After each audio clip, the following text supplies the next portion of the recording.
everybody, it's Cassie here. I lead the Communications Committee for Direct Action Everywhere, and I'm making this video to give you some tips on how to effectively live stream. So first of all, I just want to say if you're doing something big and you're going to live stream it, please reach out to the communications team if you're interested in having it live streamed from the DXE Facebook page. We are always looking for interesting content, especially if you're a DXE chapter or a group of activists doing a mass action, an intense disruption, something really exciting or crucial in the animal rights movement, then we might want to capture it on DXE's page and share it with hundreds of thousands of people that way. So you can reach out, communications@directactioneverywhere.com, but since that's an email and it's not encrypted, don't give any specifics. If it's something confidential, we can always move the conversation to WhatsApp or Signal. All right, so I'm just going to go through the live stream checklist that we use when we do a live stream and break down for you all the steps along the way. First of all, assign an owner. Make sure somebody is really owning this project. They are in charge of making sure all the other tasks I'm about to share get done. So no diffusion of responsibility. Try to have someone in charge of making sure all these things actually happen. And the second task is determining your date and time for the live stream. And sometimes you can't control it. It depends on press or it depends on the feasibility of when this action can actually happen. But as much as you can, try to pick a time of day when people are online and going to be watching and engaging. So the middle of the night, not as ideal as first thing in the morning when social media engagement is at its peak, when people are waking up and checking their phone or going to work, going online, listening to what you're doing. Next, determine who all will be involved in the live stream and what roles they will have. So sometimes you have just one person live streaming and they hold the phone, they do selfie mode when they're talking and show what's going on behind them, and they also turn it around and show what's going on in front of them and all around them. Sometimes in complicated actions, you might want to have these be two separate roles with two different people. One person who's solely narrating the action, going up and interviewing people, explaining what's going on, and one person who's holding the camera or the gimbal if you're getting fancy and you're going to put your phone in a stabilizer gimbal, turn it on, which will hold it upright and keep it stabilized so that even when you're moving around all over the place or walking or marching, it's going to be a more stable shot. I really recommend that. That gimbal is only about $100, which it's a lot, but there are way more expensive gimbals out there and you don't need one that expensive. You can get one for $100 and make good use out of it. So if you're going to have somebody focus on narrating and somebody focus on filming, it just helps when there's a lot of things going on and some chaos. And it might be good too if there's a chance that your live streamer gets pulled away to have a backup person who can at least keep filming if that person has to go talk to the press or deal with some urgent matter. It's ideal if your live streamer is only live streaming and has no other roles, but sometimes that's just not possible if you have a small number of people who can fill certain roles that are needed. So try to have a backup live streamer if that's the case, because you never really want your live stream to go a long time without somebody talking. The next thing is making sure that your filmer knows how to use the camera and the gimbal. So basically, practice, practice, practice. If you haven't done a live stream before, don't have this important live stream be the first one you do. Do a test live stream. And the good thing is Facebook makes that really easy because you can do a live stream on your page that's private, visible only to me. You click only me and nobody else can see it, so you don't have to worry about your practice or your fumbles being seen by everybody on your friends list. Only you will see it. You can send it to someone else for feedback. They can give you feedback. But practicing is a really good experience. And doing it in an intense situation like a protest or a march or something is going to be even better practice than just doing it at home, sitting on the couch or in your room like I'm doing right now. Determine a caption for the live stream. Think about the most interesting thing that's happening and put that first. So maybe your caption is slaughterhouse lockdown, and then the rest of the information. This many activists are occupying this kind of farm demanding this thing from this person. Or this government body. But don't put all of those things before you get to the fact that there's a lockdown happening. People want to see the most exciting thing first. Maybe that's a rescue. Maybe that's the number of people there. If you have 1,000 people doing something, put 1,000 people at the beginning because those details are interesting. Then the next thing you're going to want to do is determine an ask. So you're going to ask people to share the live stream, but maybe you're going to ask them to do something else. If there's a petition related to what you're doing, you're going to ask them to share the petition. Maybe it's calling somebody, but then you have to figure out the right number. You have to test it out, make sure it works. Maybe it is donating. If you're doing a rescue or something where you think you'll need legal support or animal care fees, you might want to figure that you're going to be asking people to donate. And then you can add a donate button to the live stream and figure all that out too when you're practicing.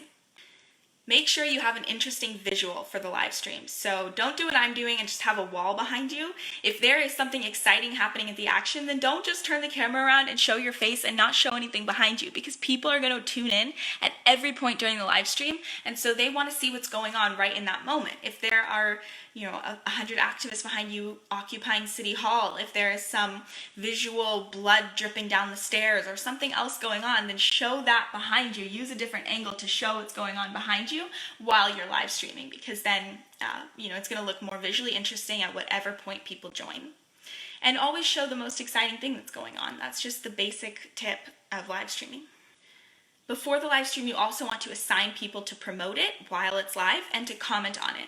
So the commenter is going to be commenting your ask, whatever you decided your ask is, the petition link or whatever else it might be.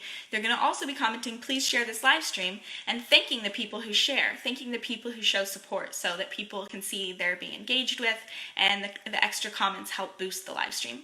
The promoters are going to be inviting friends to watch the live stream. They're going to be sharing it in as many groups as they can. So have people ready to go to promote and to comment beforehand. Charge the phone, charge the gimbal, bring a battery pack and a cord to plug in if you need one, if you think that this could be multiple hours. Make sure there's cell service where you're going to be. You might as well go and do a test live stream private only to you at the location where you're going to be live streaming, because it would be a big bummer if you get there and there isn't cell service and you hadn't even planned for that or looked into a cell service booster that you could buy or anything like that. Then determine talking points. If you're not already really familiar with your subject, make sure you look it up and you've done some research and you know what to say when you're on live stream. If you're at a specific facility, you should know the basics about that facility, like how many animals are there. If you're talking about the governor, you should know a little bit about the governor, what their values are, what powers they actually have in that state, basic things like that, so that you have information to share with people and you're not just saying the same couple sentences over and over again, like, we're here at the governor's office asking him to blank, we're here asking for blank because blank, and we're at the governor's office asking for blank. Like, have some other information, even if it's a little tangential to your ask, because it's interesting to people to know, who is this person that you're making this ask of, or who are these people who are here, who are activists? Have a sense of different things that you'll be able to talk about to fill the time on live stream, because like I said, you don't want to go too long without anybody talking. Really, you want to have somebody talking as much as possible, because just being spoken to is more engaging than silence. And then the day of the live stream, you're going to put your phone into the gimbal while it's off, then turn the gimbal on with the phone in it. You're going to go open Facebook, type in your caption, make sure your live stream is horizontal when you go live, because that is going to be a wider screen. It's going to capture more. That is the way we always do our live streams. And you're going to go live and have somebody ideally next to you who can check Facebook really fast, make sure it all looks good, give you a thumbs up. But also, don't start out with that delay. Start out right away with an interesting visual behind you and start telling people as soon as you go live, here's where we are, here's what we're doing, and this is why we're doing it, and please share. Ask people to share throughout the live stream, every couple of minutes, honestly, because if you ask, people will do it. And people are joining all the time, so it's okay to repeat those basics, like where you are, how many people are there, what your goal is that day. Those basic things that people are going to want to know, you can repeat a lot. And any other secondary asks you have as well, you can repeat those. So start out with a good visual right away, because once your live stream ends, you are going to have this video as a plain old video that shows up in people's feed, and they're going to decide if they want to watch it based on the first few seconds, so they have to be interesting. If the filmer is a different person than the speaker, they need to stay really close to them to make sure you can hear them. The speaker needs to speak very loud, especially if there's traffic or chanting or other noises in the background. Always show the most visual, engaging thing. If there's police coming, show the police. If there's a speaker giving an inspiring speech, show the speaker. That's not the time to go wander off on your own and recap for people what's going on. The time to do that is when there's really nothing else exciting going on. That's when you might want to fill the space with extra details. And before you end, wrap up and thank people for watching. Ask them to share one more time and give it a nice conclusion. Recap what you did that day. Maybe some things went wrong, but remind people about what went right, why this was a good thing and a step in the right direction. Tell people that you'll continue these kinds of actions or whatever you can say about the future, and give it some closure. It's not nice when a live stream ends abruptly and people feel cut off and unsure of what just happened and left with a bunch of questions. Make sure to hit save. Don't delete the live stream. Hit save and upload. You can ideally just do upload in HD quality, which is the best quality option, but if you don't have enough internet or something for some reason, just make sure you save and upload.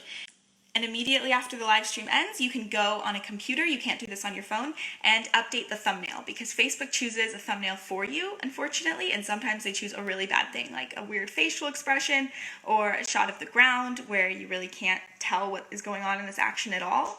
And similar to the caption in the first few seconds of the live stream, the thumbnail is what's going to tell people if they want to watch it or not when it later shows up as a video in their feed. So you want an exciting thumbnail. Go on and change it, and then sit back and share the live stream yourself once your hard work is done.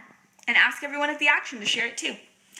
Those are my tips, and again, reach out to communications@directactioneverywhere.com if you're planning to live stream something exciting. We want to know about it.